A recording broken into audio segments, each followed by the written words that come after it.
పెద్దపల్లి పట్టణంలోని స్వరూప గార్డెన్స్ లో ఇందిరా మహిళా శక్తి చీరల పంపిణీ కార్యక్రమం జరిగింది। ఈ కార్యక్రమంలో మంత్రి దుద్దిల శ్రీధర్ బాబు, జిల్లా కలెక్టర్ కోయ శ్రీహర్ష ఎమ్మెల్యేలతో కలిసి పాల్గొన్నారు। మహిళలకు చీరల పంపిణీ చేసిన అనంతరం మంత్రి శ్రీధర్ బాబు మాట్లాడుతూ మహిళలకు అధిక ప్రాధాన్యత కల్పిస్తూ ప్రజాప్రభుత్వం పనిచేస్తుందని అన్నారు। మహిళలకు ఉచితంగా బస్సు రవాణా కల్పిస్తే ప్రతిపక్షాలు తట్టుకోలేకపోతున్నాయని దీన్ని తీవ్రంగా వ్యతిరేకిస్తున్నారని చెప్పారు। అయితే వీరికి జూబ్లీహిల్స్ మహిళలు కర్రు కాల్చి వాత పెట్టారని మంత్రి తెలిపారు।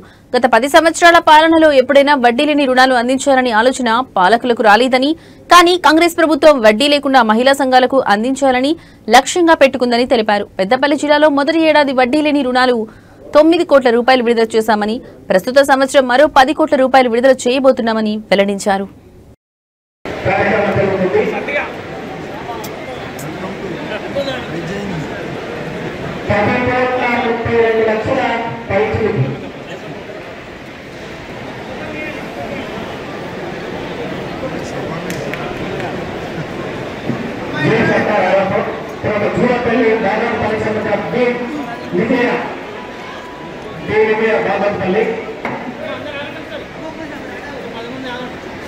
ఎలిగేడు మండలం సంబంధించినటువంటి భూమికట్ట బి రేణుక లైన్ ఉండాలి నేను ముఖ్యమంత్రి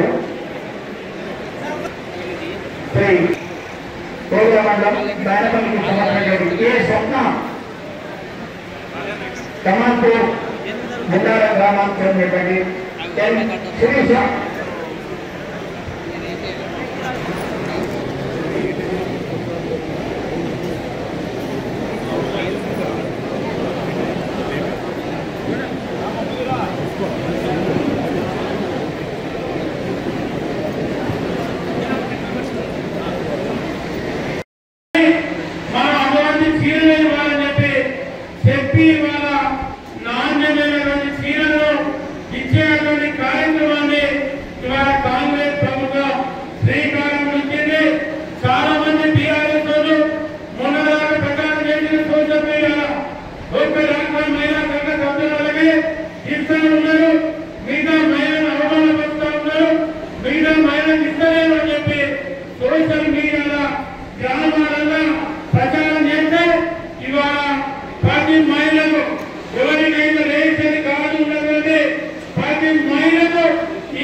అదే కాదు ఆనాడు ప్రభుత్వం జీరో వడ్డీ రుణాలు ఇస్తానని చెప్పి, పావనా వడ్డీ రుణాలు ఇస్తానని చెప్పి, 6 నెలలకు ఒకసారి రిలీజ్ చేస్తానని చెప్పి ఆనాడు 2018 నాడు ప్రధానమైన కార్యక్రమం మా విజయనగరంలో జిల్లాకు సంబంధించి పెద్దపల్లి నియోజకవర్గానికి సంబంధించి జిల్లా కేంద్రంగా ఉన్న ఈ పెద్దపల్లిలో ఏ విధంగా కాంగ్రెస్ పార్టీ ప్రభుత్వం ముఖ్యమంత్రి రేవంత్ రెడ్డి గారి నేతృత్వంలో కాంగ్రెస్ పార్టీ సంబంధించిన ప్రభుత్వం సంక్షేమంతో పాటు అభివృద్ధి కార్యక్రమాలు ఏ విధంగా ముందుకు నడిపిస్తున్నామో చెప్పి నేను మా సోదరులందరూ కూడా పొద్దున్నే మా ఊర్లో ఏక్లాస్పూర్ గ్రామానికి పోయినప్పుడు అక్కడ ఒక కొత్త శిక్షణ కేంద్రాన్ని ప్రారంభోత్సవం చేస్తున్న సందర్భంలో ఇలా ఏ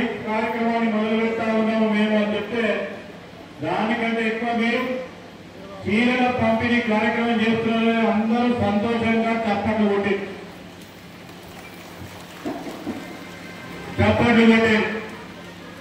ఈరోజు ప్రభుత్వ పరంగా మహిళలకు ఏం చేసింది ఈ ప్రభుత్వం అని అడిగా కొంతమందిలో మీకు ఉదాహరణ చెప్తా।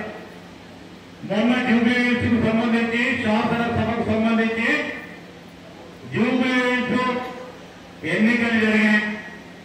ఆ ఎన్నికలు జరిగితే ఒక కాంగ్రెస్ పార్టీ కార్యకర్తగా నేను, మీ విజయనగరం గారు, మరి రాష్ట్రాంకులు గారు, ఇక్కడ ఉన్న అన్నయ్య గౌడ్ గారు, చాలా మంది కాంగ్రెస్ పార్టీకి సంబంధించి ఒక కార్యకర్తలుగా ఆనాడు ప్రాంతంలో ఉంటున్న ఓటర్ మహాశయాలను ఓటడానికి పోయాం।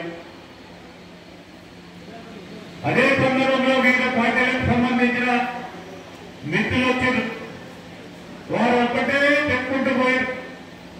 ఏం చెప్తపోయిరు? ఈ ప్రభుత్వం వచ్చిన తర్వాత మహిళా సోదరులందరికీ ఉచితంగా బస్సు ప్రయాణం వారికి అందిస్తా ఉంది.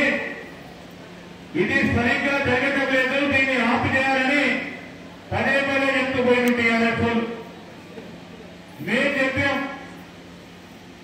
మా మహిళా సోదరులకి రాష్ట్ర వ్యాప్తంగా యావత్తు ఆ అక్కలకి ఆ చెల్లెలకి ఆర్టీసీ బస్సుల ద్వారా మేము ఉచితంగా బస్సు ప్రయాణం కలిగిస్తే మీకెందుకు ఇబ్బంది పడతా ఉన్నారు?